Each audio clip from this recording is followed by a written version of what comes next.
찬바람이 부는 시골 마을, 온 동네가 떠나가도록 날카로운 고함이 울려 퍼졌습니다. 이 도둑년아, 시어머니 물건 훔치고도 모른 척하려고 당장 내놓으란 말이야. 시어머니 영숙은 며느리 지수를 향해 삿대질하며 격분했습니다. 그 옆에는 이미 경찰관이 서 있었지만 며느리 지수의 태도는 놀랍도록 침착하고 당당했습니다. 저는 수색에 동의할 수 없습니다. 어머님 물건을 훔치지 않았고 함부로 제 사생활을 침해할 권리는 누구에게도 없습니다.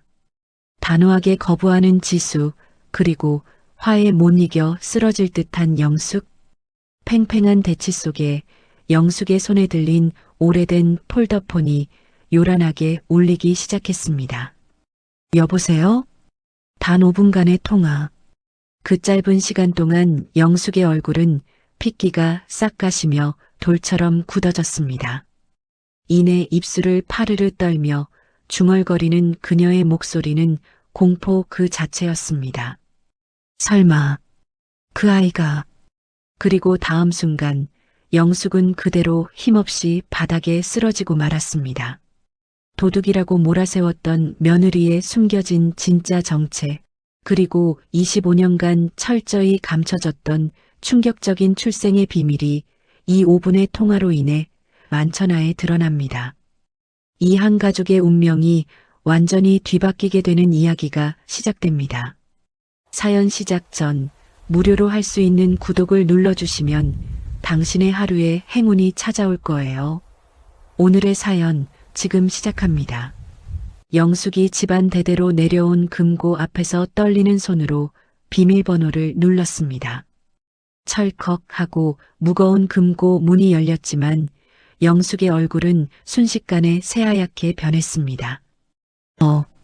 어떻게 이럴 수가. 영숙이 금고 안을 헤집으며 중얼거렸습니다. 분명히 있어야 할 순금 패물 상자와 금괴 5개가 흔적도 없이 사라져 있었습니다. 영숙의 손이 덜덜 떨리기 시작했고 눈앞이 캄캄해졌습니다. 누가 감히. 영숙이 금고 주변을 자세히 살펴봤지만 외부 침입 흔적은 전혀 보이지 않았습니다. 비밀번호를 아는 사람은 오직 가족뿐이었습니다. 영숙의 머릿속에 한 사람의 얼굴이 떠올랐습니다. 지수. 영숙이 며느리 지수의 이름을 외치며 거실로 뛰쳐나왔습니다. 지수는 소파에서 딸 수아와 함께 책을 읽고 있었습니다. 어머니, 무슨 일이세요? 지수가 차분하게 물었지만 영숙의 눈에는 그 침착함마저 수상해 보였습니다. 너 금고 열었지? 내 금괴 어디 갔어? 영숙이 지수의 팔을 거칠게 잡으며 소리쳤습니다. 수아가 깜짝 놀라 엄마 뒤로 숨었습니다.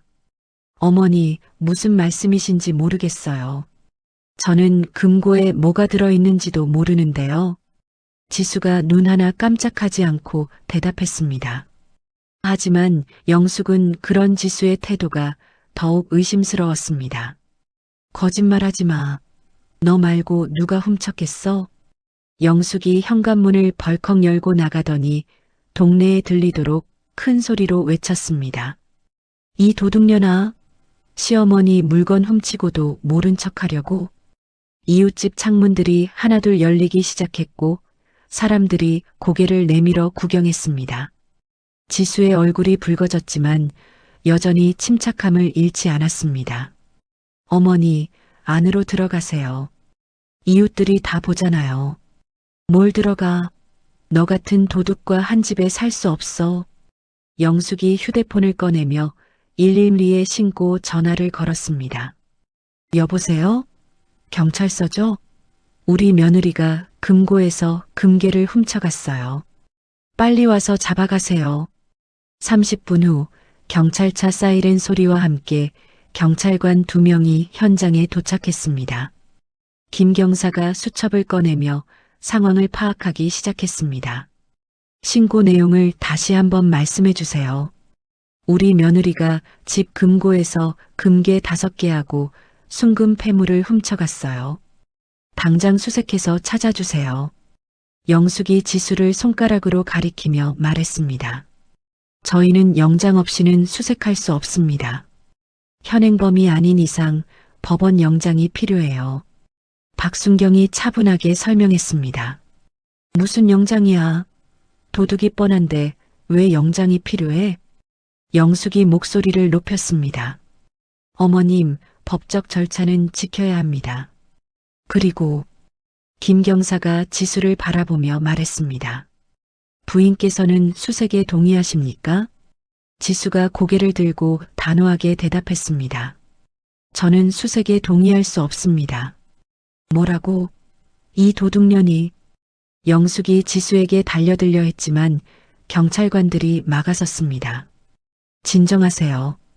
폭력은 안 됩니다. 내가 훔쳤다는 증거를 내가 반드시 찾아내겠어. 각오해. 영숙이 지수를 향해 손가락질하며 소리쳤습니다. 그 순간 영숙의 오래된 폴더폰에서 전화벨이 울렸습니다. 발신자 표시에는 번호 제한이라고 뜨고 있었습니다. 누가 이런 때에. 영숙이 짜증스럽게 전화를 받았습니다. 여보세요? 전화 너머에서 낮고 차분한 남자 목소리가 들려왔습니다. 영숙의 표정이 점점 굳어지기 시작했습니다. 네. 그게 무슨. 영숙의 목소리가 떨리기 시작했습니다. 5분 남짓한 통화 동안 영숙의 얼굴에서 피가 쭉 빠졌습니다. 아니에요. 그럴 리가. 영숙의 입술이 파르르 떨렸습니다.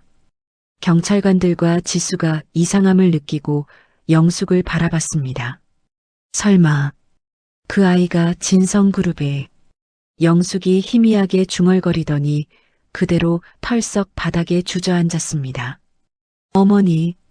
지수가 재빨리 119에 신고 전화를 걸었습니다. 여보세요? 응급 상황이에요. 환자가 쓰러졌어요. 김 경사가 영숙의 맥박을 확인하며 동료에게 소리쳤습니다. 의식은 있는데 쇼크 상태인 것 같아요. 지수는 냉정하게 상황을 파악했습니다. 방금 전 전화가 단순한 우연이 아니라는 것을, 그리고 자신의 정체와 관련된 거대한 비밀이 움트기 시작했다는 것을 직감했습니다. 병원 응급실에서 영숙이 침대에 누워 링거를 맞고 있었습니다. 의사가 차트를 보며 지수에게 설명했습니다. 심한 쇼크 상태였는데 다행히 생명에는 지장이 없어요. 하루 정도 입원해서 경과를 봐야겠습니다. 알겠습니다. 감사합니다. 지수가 고개를 숙여 인사했습니다. 남편 민재가 헐레벌떡 병원으로 뛰어왔습니다. 어머니 어떻게 되신 거야? 민재가 숨을 헐떡이며 물었습니다. 갑자기 쓰러지셨어요. 의사는 쇼크라고 하는데. 금고 일 때문인가? 정말 내가 훔친 거 아니지? 민재가 의심스러운 눈으로 지수를 바라봤습니다. 지수의 가슴이 답답했지만 표정은 변하지 않았습니다. 당신도 저를 의심하는 거예요? 아니야, 그런 게 아니라. 어머니가 너무 확신하시니까. 민재가 말끝을 흐렸습니다. 저는 집에 가서 수아를 돌봐야 해요. 지수가 돌아서려는데 민재가 팔을 잡았습니다. 지수야, 이 일 어떻게 해결할 거야? 어머니가 경찰서까지 신고하셨는데. 저는 결백해요. 그것만 기억하세요. 지수가 차갑게 말하고 병원을 나섰습니다. 집에 돌아온 지수는 조용히 금고 주변을 살펴봤습니다. 바닥에 작은 종이 조각이 떨어져 있었습니다. 지수가 그것을 주워보니 태산 로펌이라는 글자가 보였습니다. 태산 로펌? 지수가 휴대폰으로 검색해봤습니다. 화면에 진성그룹 전담 법무법인이라는 글자가 떴습니다. 지수의 심장이 빨리 뛰기 시작했습니다. 진성그룹이라니. 지수가 더 검색해보니 진성그룹이 국내 1위 대기업이라는 기사들이 쏟아져 나왔습니다. 지수는 대학 동창인 현우에게 전화를 걸었습니다. 현우야, 나야. 지수야? 무슨 일이야? 목소리가 이상한데? 현우가 걱정스럽게 물었습니다. 부탁이 하나 있어. 휴대폰 데이터 복구할 수 있지? 물론이지. 무슨 일인데? 시어머니 휴대폰인데. 삭제된 통화 기록이나 문자를 복구해야 해. 현우가 잠시 망설이더니 대답했습니다. 불법은 아니지? 본인 동의는? 응급 상황이야. 정말 중요한 일이거든. 알겠어. 내일까지 해줄게.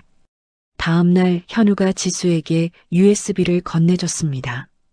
여기 다 들어있어. 그런데 지수야. 현우의 표정이 심각했습니다. 뭐가 문제야? 어제 발신자 제안으로 온 전화. 통화 내용이 좀 이상해. 지수가 USB를 받아들고 집으로 돌아왔습니다. 컴퓨터에 USB를 꽂고 파일을 열어봤습니다. 음성 파일 하나가 있었습니다. 지수가 재생 버튼을 눌렀습니다. 박영숙 씨, 진성그룹 회장의 대리인입니다. 낮고 차분한 남자 목소리였습니다. 누구세요? 왜 제게? 영숙의 떨리는 목소리가 들렸습니다. 25년 전 맡겨드린 금괴 5개 잘 보관하고 계셨죠? 그건 이지수 씨의 어릴 적 이름을 기억하시나요? 이진이였죠. 지수의 눈이 커졌습니다. 이진이는 자신의 어릴 적 이름이었습니다. 그리고 친부모님이 교통사고로 돌아가신 후 고아원에 맡겨졌다고 알고 계시겠지만 무슨 말씀이세요? 사실은 진성그룹 강도혁 회장의 외동딸이었습니다. 지수가 의자에서 일어났습니다. 손이 덜덜 떨렸습니다. 그럴 리 없어요. 제가 직접 고아원에서 25년 전 납치 사건으로 실종되었다가 고아원에서 발견되어 입양된 것입니다. 아니에요. 영숙의 목소리가 더 떨렸습니다. 금괴는 회장님이 딸을 찾기 위해 전국 고아원과 입양 가정에 맡긴 추적용 자산이었습니다. 그런 게 있을 리 없어요. 박영숙 씨, 당신 집안이 그동안 어떻게 살아왔는지 다 알고 있습니다. 남자의 목소리가 차가워졌습니다. 불법 부동산 투기, 탈세, 그리고 금고에 보관 중인 비자금까지. 제발 모른 척 해주세요. 영숙이 울먹이며 애원했습니다. 이지수 씨에게 도둑 누명을 씌운 것부터 철회하십시오. 네, 알겠습니다. 곧 저희 변호사가 연락드릴 겁니다. 통화가 끊어졌습니다. 지수는 한동안 멍하니 앉아 있었습니다. 자신이 진성그룹 회장의 딸이라니 25년 동안 모르고 살아온 진실이었습니다. 지수가 떨리는 손으로 휴대폰을 들었습니다. 녹취 파일에 나온 번호로 전화를 걸었습니다. 여보세요? 저는 이지수라고 합니다. 드디어 연락을 주셨군요. 오랜 시간 기다렸습니다. 남자의 목소리가 따뜻해졌습니다. 제가 정말 강도혁 회장의 딸인가요? 네, 맞습니다. 이제 집으로 돌아오실 시간입니다. 다음 날 아침 8시 병원 복도에 구두 소리가 또렷하게 울려 퍼졌습니다. 민재가 어머니 병실 앞에서 졸고 있다가 문이 열리는 소리에 깜짝 놀라 일어났습니다. 최고급 정장을 입은 40대 남자가 서류 가방을 들고 들어왔습니다. 실례합니다. 차승원 변호사라고 합니다. 차승원이 명함을 내밀며 자기소개했습니다. 변호사요? 무슨 일로? 민재가 당황하며 명함을 받아봤습니다. 태산 로펌 대표 변호사 차승원이라고 적혀 있었습니다. 진성그룹 회장의 법적 대리인으로 왔습니다. 차승원의 목소리가 차가웠습니다. 진성그룹이라니요? 저희와 무슨 상관이? 부인이자 따님에 관한 일입니다. 잠시 자리를 비켜주시겠습니까? 차승원이 병실 밖을 가리켰습니다. 민재는 어리둥절했지만 차승원의 기세에 눌려 복도로 나갔습니다. 10분 후 지수가 병실에 도착했습니다. 차승원 변호사님이시죠? 네, 맞습니다. 이지수 씨, 아니, 이진희 양. 차승원이 정중하게 고개를 숙였습니다.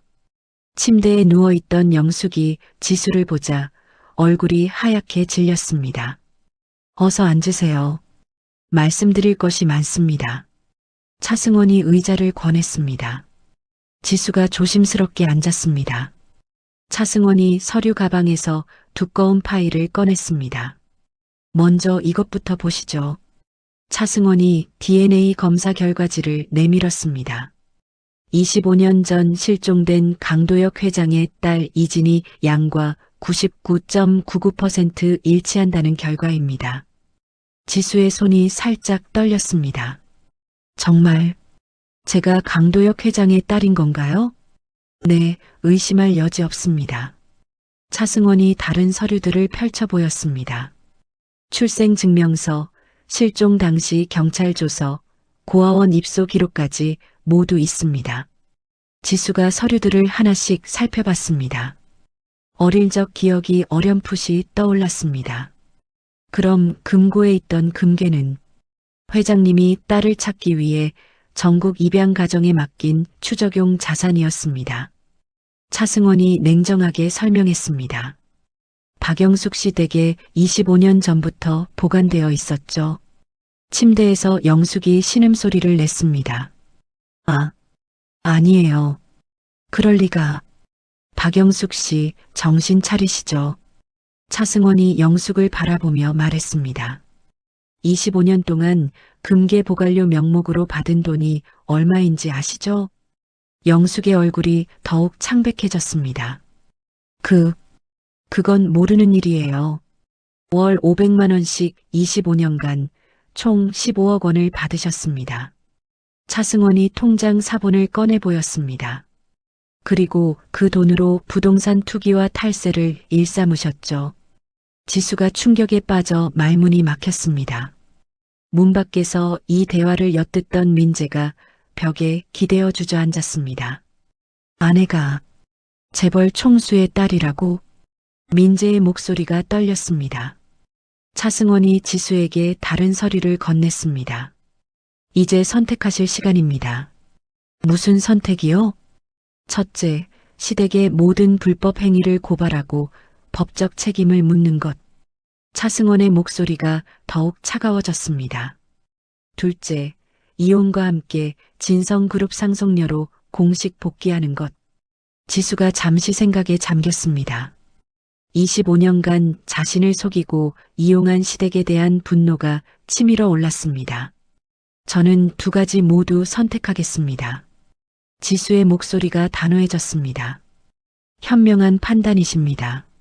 차승원이 만족스럽게 고개를 끄덕였습니다. 그럼 이제 회장님을 뵙겠습니까? 아버지를 볼 수 있나요? 지수의 목소리가 떨렸습니다. 25년 동안 딸을 찾아 헤매신 분입니다. 얼마나 기뻐하실지. 차승원이 일어나 문을 열었습니다. 복도에서 절망에 빠진 민재와 눈이 마주쳤습니다. 민재 씨, 이제 모든 것이 끝났습니다. 차승원이 냉정하게 말했습니다.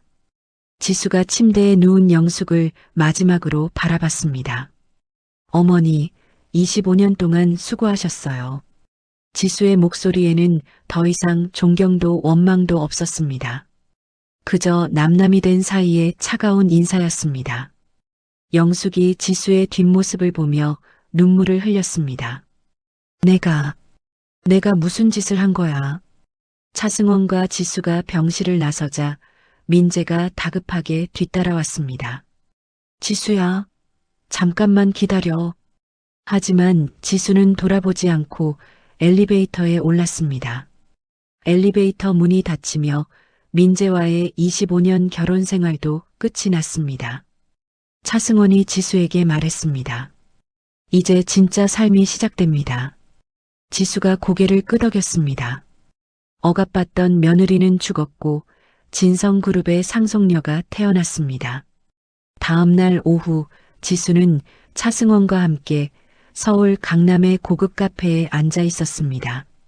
맞은편에는 60대 중반의 우아한 여성이 앉아 있었습니다. 지수야, 정말 오랜만이구나. 김 여사가 지수의 손을 따뜻하게 잡았습니다. 김 여사님이신가요? 처음 뵙는 것 같은데. 지수가 조심스럽게 물었습니다.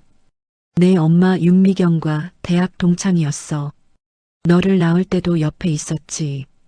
김 여사의 눈에 눈물이 맺혔습니다. 정말요? 제 엄마를 아셨다고요? 내 엄마는 정말 착하고 똑똑한 사람이었어. 너를 얼마나 사랑했는지. 김 여사가 가방에서 오래된 사진을 꺼냈습니다.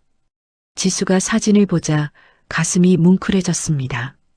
어린 자신을 안고 있는 예쁜 여자의 모습이 보였습니다. 이게 저희 엄마인가요? 그래. 너를 잃었을 때 얼마나 슬퍼했는지. 결국 몸까지 상해서. 김 여사가 고개를 떨궜습니다. 아버지도 25년 동안 너를 찾아 헤맸단다. 차승원이 대화에 끼어들었습니다. 지수 씨, 지금까지 힘드셨죠? 김 여사가 지수의 손을 더 꽉 잡았습니다. 시어머니한테 도둑이라는 소리까지 들으며 이제 다 끝났어요. 저는 괜찮습니다. 지수가 강하게 웃어 보였습니다. 괜찮을 리 없지. 25년 동안 고생한 게 어디 가겠니? 김 여사가 눈물을 닦으며 말했습니다. 하지만 이제는 달라질 거야. 김 여사님이 도와주실 거거든. 차승원이 서류를 꺼내며 설명했습니다. 무고죄 역고소와 이혼 소송 비용 전액을 지원해 드립니다. 그럴 필요 없어요. 제가 할 수 있습니다. 아니야, 받아. 내 엄마가 살아있다면 꼭 그랬을 거야. 김 여사가 단호하게 말했습니다. 지수가 깊은 숨을 쉬었습니다. 감사합니다. 정말 감사해요. 고마워할 것 없어. 이제 내가 받을 도움은 시작에 불과하거든. 차승원이 다른 서류를 보여줬습니다. 진성그룹 지분 51%가 지수 씨 명의로 넘어갑니다. 지수의 눈이 커졌습니다. 51%요? 그럼 제가... 네, 이제 진성그룹의 실질적인 소유주입니다. 김 여사가 자랑스럽게 웃었습니다. 우리 지수가 이제 재벌이 된 거야. 지수는 아직도 믿기지 않았습니다. 어제까지만 해도 도둑 누명을 쓴 며느리였는데. 그런데 남편분과는 어떻게 하실 건가요? 차승원이 물었습니다.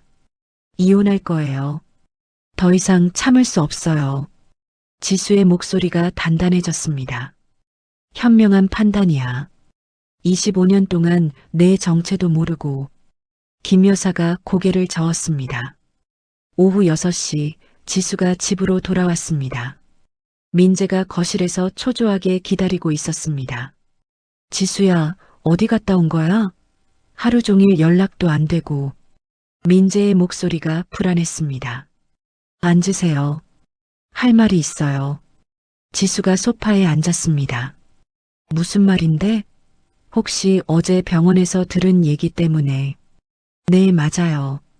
저는 진성그룹 강도혁 회장의 딸입니다. 지수가 담담하게 말했습니다. 민재의 얼굴이 하얗게 변했습니다. 그럼 정말로. 그리고 당신과 이혼하겠어요. 지수의 말에 민재가 벌떡 일어났습니다. 이혼이라니. 갑자기 왜?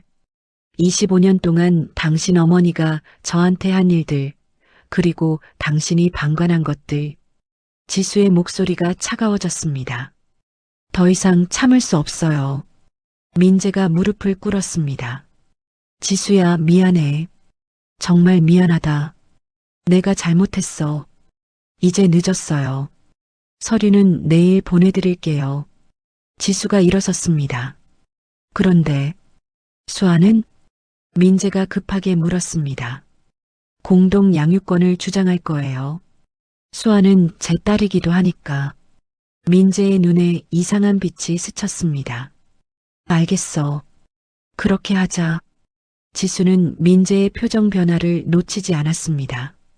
뭔가 불순한 계획을 세우고 있다는 느낌이 들었습니다. 하지만 수아에게 해를 끼치려 하면 가만두지 않을 거예요. 지수가 경고했습니다. 민재가 어색하게 웃었습니다. 무슨 소리야? 내가 왜 수아한테?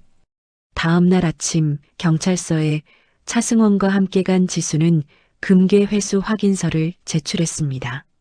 진성그룹에서 어제 금괴를 모두 회수해 갔습니다. 차승원이 경찰관에게 서류를 건넸습니다. 그럼 절도 혐의는 완전히 무혐의입니다. 오히려 무고죄로 역고소할 예정입니다. 김 경사가 고개를 끄덕였습니다. 알겠습니다. 사건 종료 처리하겠습니다. 지수가 깊은 숨을 쉬었습니다. 드디어 도둑이라는 누명을 벗었습니다. 이제 정말 새로운 시작이군요. 지수가 차승원에게 말했습니다. 네, 이제 진성그룹 회장으로서의 삶이 기다리고 있습니다. 그날 저녁 지수는 수아를 데리고 시댁을 떠났습니다. 진성그룹에서 준비한 강남의 펜트하우스로 이사했습니다. 엄마, 여기가 우리 새 집이야? 수아가 신기해하며 물었습니다. 그래. 이제 우리 둘만의 집이야. 지수가 수아를 꼭 안았습니다. 억압받던 며느리의 삶은 완전히 끝났고 상속녀로서의 새로운 인생이 시작되었습니다. 3일 후 진성그룹 본사 38층 임시 이사회실에 기자들이 몰려들었습니다. 지수가 샤넬 정장을 입고 당당하게 입장하자 플래시가 터져 나왔습니다. 차승원과 김 여사가 양옆에서 지수를 호위했습니다. 안녕하세요. 진성그룹 이사회 의장 이지수입니다. 지수가 마이크 앞에서 차분하게 인사했습니다. 기자들이 웅성거렸습니다. 25년 전 실종되었던 강도혁 회장의 외동딸로서 오늘 공식 복귀를 선언합니다. 지수의 목소리가 회의실에 울려 퍼졌습니다. 한 기자가 손을 들었습니다. 그동안 어디에 계셨나요? 일반 가정에 입양되어 평범하게 살았습니다. 하지만 며칠 전 충격적인 사실을 알게 되었습니다. 지수가 리모컨을 누르자 대형 스크린에 문서들이 나타났습니다. 제가 시댁에서 금고 절도범으로 누명을 쓴 사건의 진실을 공개하겠습니다. 스크린에 금괴 보관 계약서가 떴습니다.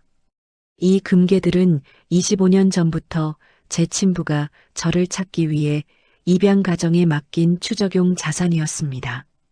기자들이 놀라며 카메라를 클릭했습니다. 하지만 시어머니 박영숙 씨는 이 사실을 알고도 저에게 도둑 누명을 씌웠습니다. 지수가 다음 화면으로 넘겼습니다. 더욱 충격적인 것은 시댁이 25년간 금괴 보관료 명목으로 받은 15억 원으로 불법 부동산 투기와 탈세를 자행했다는 사실입니다. 스크린에 통장 내역과 부동산 거래 명세서가 나타났습니다. 한 기자가 질문했습니다. 법적 조치는 어떻게 하실 건가요? 무고죄와 탈세 혐의로 고발 조치했습니다.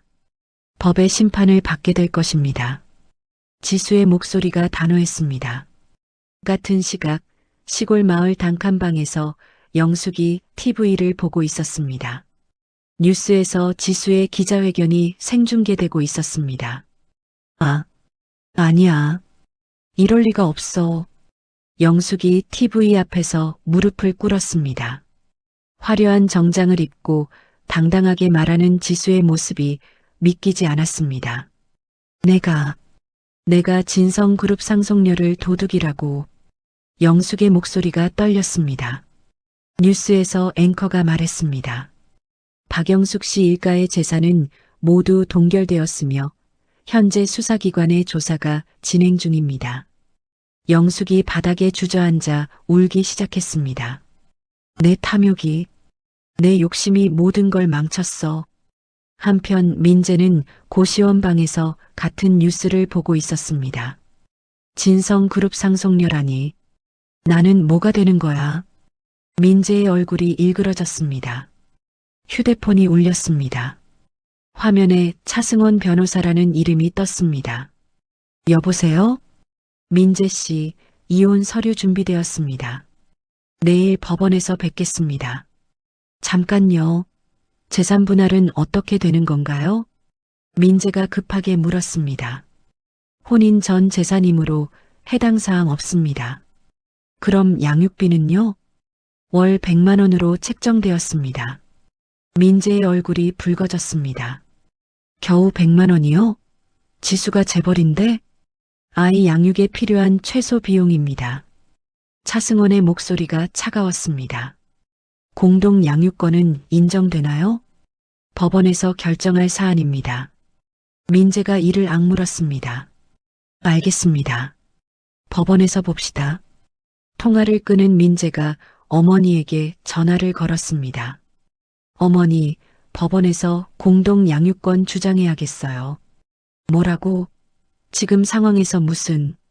영숙의 목소리가 힘없었습니다. 지수가 재벌이잖아요. 수아를 통해서라도 뭔가 얻어야죠. 민재야, 그러면 안 돼. 우리가 지수한테 얼마나 미안한데. 어머니는 모르세요. 앞으로 우리가 어떻게 살아야 할지. 민재가 전화를 끊었습니다. 그날 저녁 지수는 강도혁 회장과 처음으로 만났습니다. 강남의 고급 한정식집 별실에서였습니다. 아빠, 지수가 조심스럽게 말했습니다. 강도혁 회장의 눈에 눈물이 맺혔습니다. 진이야. 아니, 지수야. 강 회장이 떨리는 손으로 지수의 손을 잡았습니다. 25년 동안 얼마나 찾았는지 아니?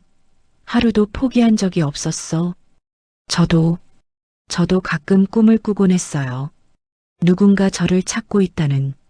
지수의 목소리가 떨렸습니다. 많이 힘들었지?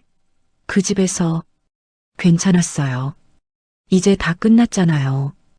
강 회장이 지수를 꼭 껴안았습니다. 이제 아빠가 모든 걸 해결해 줄게.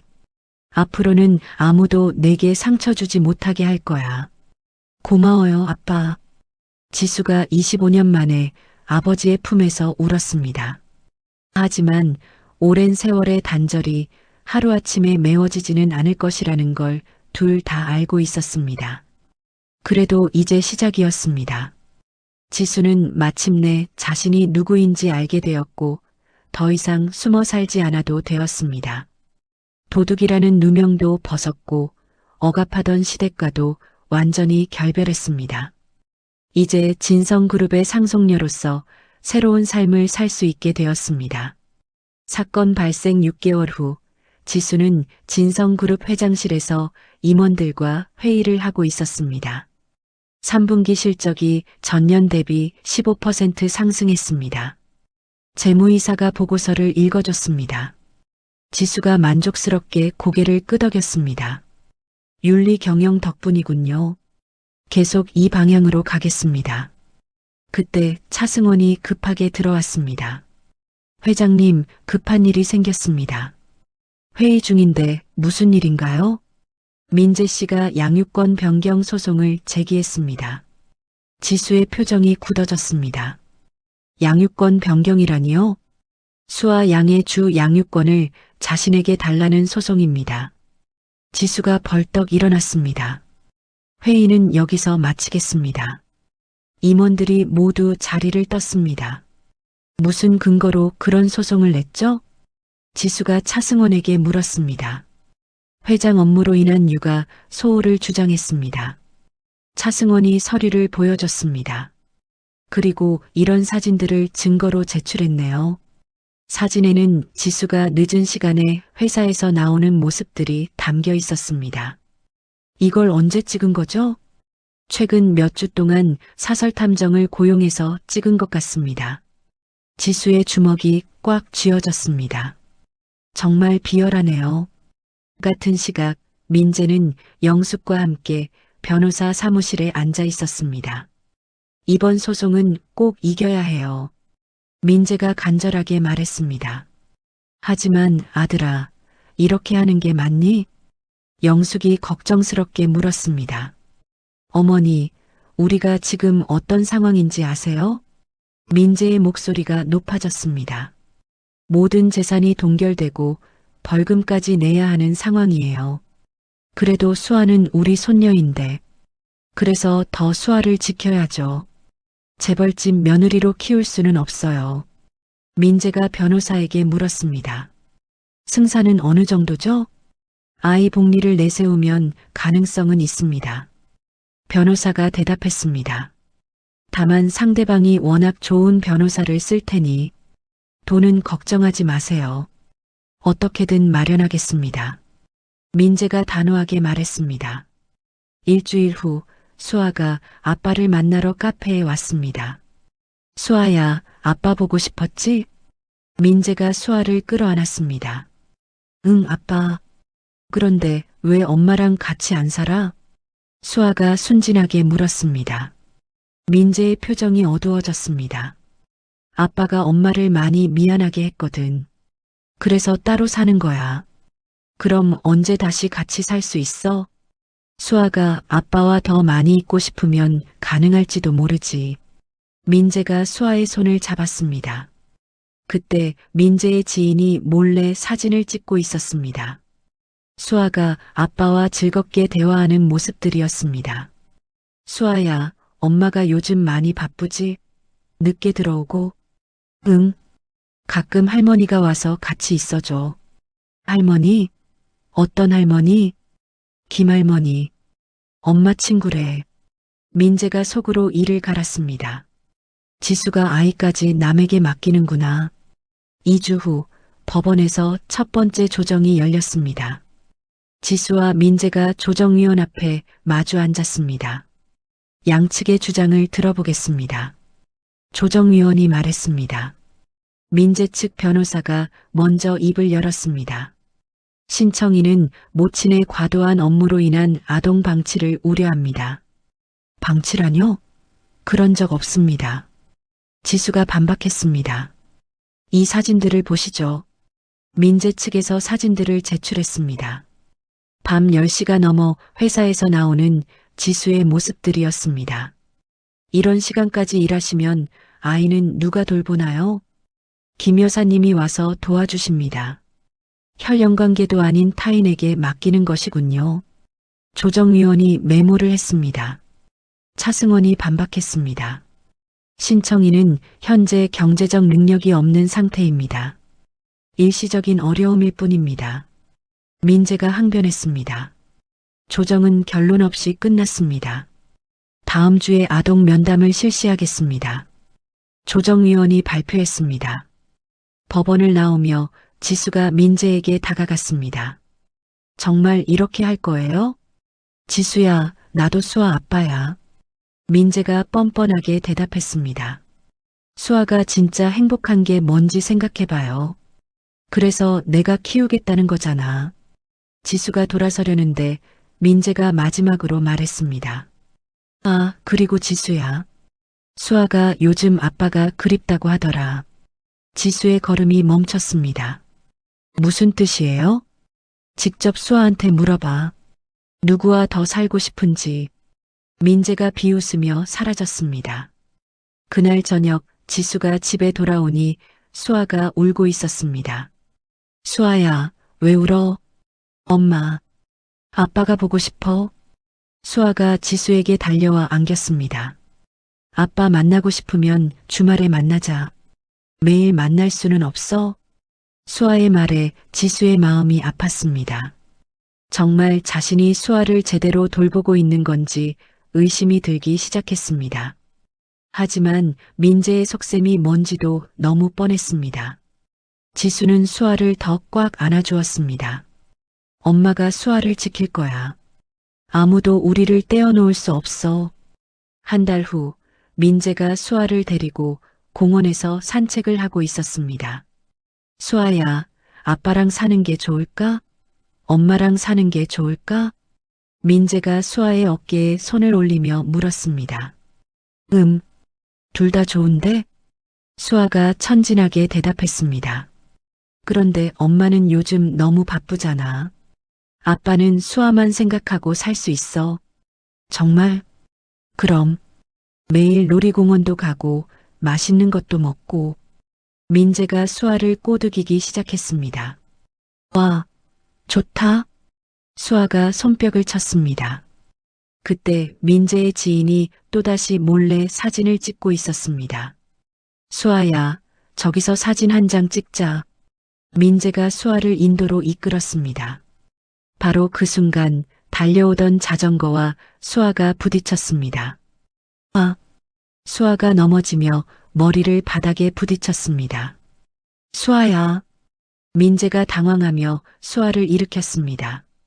수아의 이마에서 피가 흘러나왔습니다. 아빠, 머리가 아파. 수아가 울기 시작했습니다. 119, 119에 신고해야 돼. 민재가 떨리는 손으로 전화를 걸었습니다. 10분 후 구급차가 도착했습니다. 환자와 무슨 관계세요? 구급대원이 물었습니다. 아버지입니다. 법적 보호자 동의가 필요합니다. 어머니는 어디 계세요?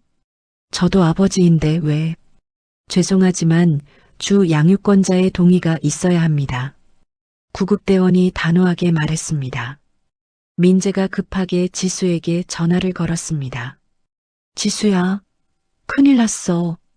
전화 너머로 민재의 울부짖는 소리가 들렸습니다. 무슨 일이에요? 수아가 사고가 났어. 병원에 가야 하는데. 지수의 얼굴이 하얗게 변했습니다. 어디에 있어요? 지금 갑니다. 서울대병원 응급실이야. 빨리 와줘. 지수가 모든 일정을 취소하고 헬기를 불렀습니다. 30분 후 헬기 소음과 함께 지수가 병원에 도착했습니다. 응급실 앞에서 민재가 벽에 기대어 떨고 있었습니다. 어떻게 된 거예요? 지수가 숨을 헐떡이며 물었습니다. 사진 찍다가 자전거와 부딪혔어. 민재가 고개를 푹 숙였습니다. 사진을 찍었다고요? 무슨 사진을? 지수의 목소리가 차가워졌습니다. 소송 때문에. 미안해. 민재의 고백에 지수가 분노했습니다. 소송 때문에 우리 딸을 위험에 빠뜨렸다고요? 그때 의사가 나왔습니다. 보호자분이세요? 네, 엄마입니다. 다행히 큰 부상은 아닙니다. 뇌진탕 소견은 없고요. 지수가 안도의 한숨을 쉬었습니다. 하지만 정밀 검사를 위해 하루 입원해야겠습니다. 알겠습니다. 감사합니다. 지수가 병실로 들어가 수아를 보았습니다. 이마에 붕대를 감고 잠들어 있는 딸을 보니 눈물이 났습니다. 엄마가 지켜주지 못해서 미안해. 지수가 수아의 손을 꼭 잡았습니다. 복도에서 기다리던 민재가 지수에게 다가왔습니다. 지수야, 정말 미안해. 내가 잘못했어. 이제 그만하세요. 지수가 돌아보지도 않고 말했습니다. 무슨 말이야? 양육권 소송 철회하세요. 더 이상 수아에게 상처 주지 마요. 지수의 목소리가 떨렸습니다. 하지만 수아가 다쳤는데도 아직 모르겠어요? 지수가 민재를 똑바로 바라봤습니다. 당신은 아이보다 돈이 더 중요한 사람이에요. 민재의 얼굴이 붉어졌습니다. 그런 게 아니야. 그럼 뭐예요? 사진 찍으려고 아이를 위험한 곳으로 데려간 게 아니었나요? 민재가 할 말을 잃었습니다. 차승원이 병원에 도착했습니다. 회장님, 어떻게 되었나요? 수아는 괜찮아요. 대신 이 일의 책임을 물어야겠어요. 지수가 민재를 바라보며 말했습니다. 아동 복리를 해치는 행위에 대한 고발장을 준비하세요. 알겠습니다. 차승원이 메모했습니다. 그리고 양육권 소송에 대한 반박 자료도요. 다음 날 법원에서 긴급 심리가 열렸습니다. 판사가 사건 경위를 듣고 엄한 표정을 지었습니다. 신청인이 소송 목적으로 아동을 이용했다는 증거가 있군요. 민재 측 변호사가 당황했습니다.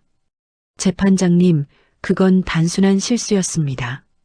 실수로 아이가 다쳤다는 말입니까? 판사의 목소리가 엄했습니다. 이 사건으로 볼 때 신청인에게는 아동 복리에 대한 인식이 부족합니다. 차승원이 최종 변론했습니다.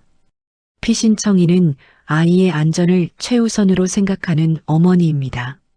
반면 신청인은 소송 승리를 위해 아이를 도구로 이용했습니다. 판사가 결론을 내렸습니다. 양육권 변경 신청을 기각합니다. 그리고 신청인의 면접교섭권을 월 1회로 제한합니다. 민재의 얼굴이 하얗게 변했습니다.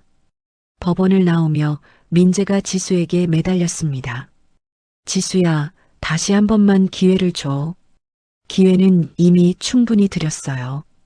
지수가 차갑게 대답했습니다. 수아의 안전을 위협한 순간 모든 게 끝났어요. 그날 저녁 지수는 퇴원한 수아와 함께 집에 있었습니다. 엄마, 아빠는 왜 그런 짓을 했어? 수아가 순진하게 물었습니다. 아빠도 힘든 일이 많았나 봐. 하지만 그래도 되는 건 아니지.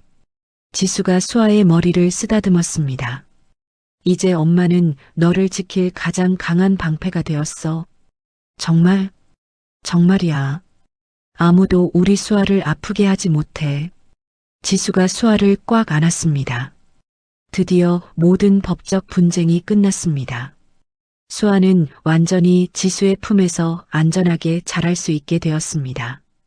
1년 후 지수는 진성그룹 회장실에서 사회공헌 사업 보고서를 검토하고 있었습니다. 고아원과 입양 가정 지원 사업이 순조롭게 진행되고 있습니다. 김 이사가 보고했습니다. 좋습니다. 제가 겪었던 일들이 다른 아이들에게는 일어나지 않았으면 해요. 지수가 만족스럽게 고개를 끄덕였습니다. 그리고 투명 경영으로 그룹 이미지가 많이 개선되었습니다. 다행이군요. 계속 이 방향으로 가겠습니다. 퇴근 후 집에 돌아온 지수는 수아와 함께 저녁을 먹고 있었습니다. 엄마, 오늘 학교에서 그림 그렸어. 수아가 그림을 보여줬습니다. 그림에는 할머니 같은 여자가 홀로 앉아 있는 모습이 그려져 있었습니다. 이건 누구야? 할머니. 영숙 할머니. 수아가 조심스럽게 대답했습니다. 지수의 표정이 복잡해졌습니다. 할머니가 보고 싶어? 응. 할머니 어디 계셔? 수아의 순진한 질문에 지수가 잠시 말문이 막혔습니다. 그날 밤 지수는 차승원에게 전화를 걸었습니다. 영숙 씨 근황이 어떤지 알 수 있을까요? 왜 갑자기 관심이? 수아가 할머니를 그리워해요. 차승원이 잠시 침묵했습니다. 조사해서 알려드릴게요. 3일 후 차승원이 지수에게 보고했습니다. 강원도 작은 마을에서 혼자 살고 계십니다. 어떻게 지내시나요? 텃밭을 가꾸며 아주 조용히 살고 있습니다. 주민들 말로는 별로 말씀도 안 하신다고. 지수가 깊은 생각에 잠겼습니다. 같은 시각 강원도 산골 마을의 작은 단칸방에서 영숙이 혼자 저녁을 먹고 있었습니다. 라면 하나가 전부인 초라한 식사였습니다. 내가 뭘 그렇게 탐했나? 영숙이 혼잣말을 중얼거렸습니다. 벽에는 수아의 어릴 적 사진 한 장이 붙어 있었습니다. 수아야, 할머니가 너무 미안하다. 영숙이 사진을 바라보며 눈물을 흘렸습니다. 그때 문 밖에서 택배 기사 소리가 들렸습니다. 박영숙님 택배입니다. 영숙이 문을 열었습니다. 저는 택배 시킨 적이 없는데요. 발신인이 수아라고 되어 있네요. 영숙의 눈이 커졌습니다. 떨리는 손으로 택배를 받아 열어봤습니다. 수아가 직접 그린 그림과 편지가 들어 있었습니다. 할머니 보고 싶어요. 할머니는 어디 계세요? 사랑해요. 편지를 읽은 영숙이 바닥에 주저앉아 울기 시작했습니다. 수아야, 할머니가 정말 미안해. 다음 날 아침 지수가 수아에게 물었습니다. 수아야, 할머니한테 편지 보냈구나? 응. 할머니 주소 어떻게 알아냈는지 궁금하지? 수아가 자랑스럽게 말했습니다. 어떻게? 김할머니한테 물어봤어. 지수가 씁쓸하게 웃었습니다. 김 여사가 몰래 도와준 것 같았습니다. 할머니를 만나보고 싶어? 정말? 만날 수 있어? 수아의 눈이 반짝였습니다. 지수가 한참 고민했습니다. 1년 전까지만 해도 자신을 도둑이라고 몰았던 사람이었지만 그래도 수아에게는 할머니였습니다. 그럼 주말에 할머니를 만나러 가볼까? 와, 정말? 수아가 좋아서 뛰어다녔습니다. 토요일 오전 지수와 수아는 차를 타고 강원도로 향했습니다. 3시간을 달려 작은 마을에 도착했습니다. 엄마, 여기가 할머니 집이야? 수아가 낡은 단칸방을 보며 놀랐습니다. 지수도 영숙의 처지가 이렇게 힘들 줄은 몰랐습니다. 문을 두드렸습니다. 누구세요? 영숙의 목소리가 들렸습니다. 할머니, 수아야. 수아가 큰 소리로 외쳤습니다. 문이 벌컥 열렸습니다. 영숙이 수아를 보자 눈물을 터뜨렸습니다. 수아야, 우리 수아. 영숙이 무릎을 꿇고 수아를 안았습니다. 지수를 보자 영숙이 더 깊이 고개를 숙였습니다. 지수야, 미안해. 정말 미안해. 어머니. 지수도 마음이 복잡했습니다. 내가 너한테 한 짓을 어떻게 용서받을 수 있을까? 영숙이 떨리는 목소리로 말했습니다. 일단 안으로 들어가요. 지수가 수아의 손을 잡고 들어갔습니다. 방 안은 정말 초라했습니다. 하지만 깔끔하게 정돈되어 있었고 벽에는 수아 사진만 붙어 있었습니다. 할머니, 여기서 혼자 살아? 그래. 할머니가 잘못해서 이렇게 살게 된 거야. 영숙이 수아의 머리를 쓰다듬었습니다. 지수야, 정말 미안하다. 내가 너를 도둑이라고. 영숙의 말에 지수가 깊은 숨을 쉬었습니다. 이제 다 지난 일이에요. 아니야. 절대 지난 일이 아니야. 내가 내 인생을 망쳤어. 영숙이 계속 사죄했습니다. 어머니, 그만하세요. 수아가 보고 있잖아요. 수아가 할머니 손을 잡았습니다. 할머니, 울지 마. 수아가 할머니 사랑해. 영숙이 수아를 꼭 안았습니다. 할머니도 수아 정말 사랑해. 점심시간에 지수가 마을 식당에서 음식을 사왔습니다. 3사람이 함께 밥을 먹었습니다. 지수야, 너 정말 대단하구나. 회장까지 되고 운이 좋았을 뿐이에요. 아니야. 내가 원래 그런 사람이었어. 내가 너무 무지했지. 영숙이 후회에 잠겼습니다.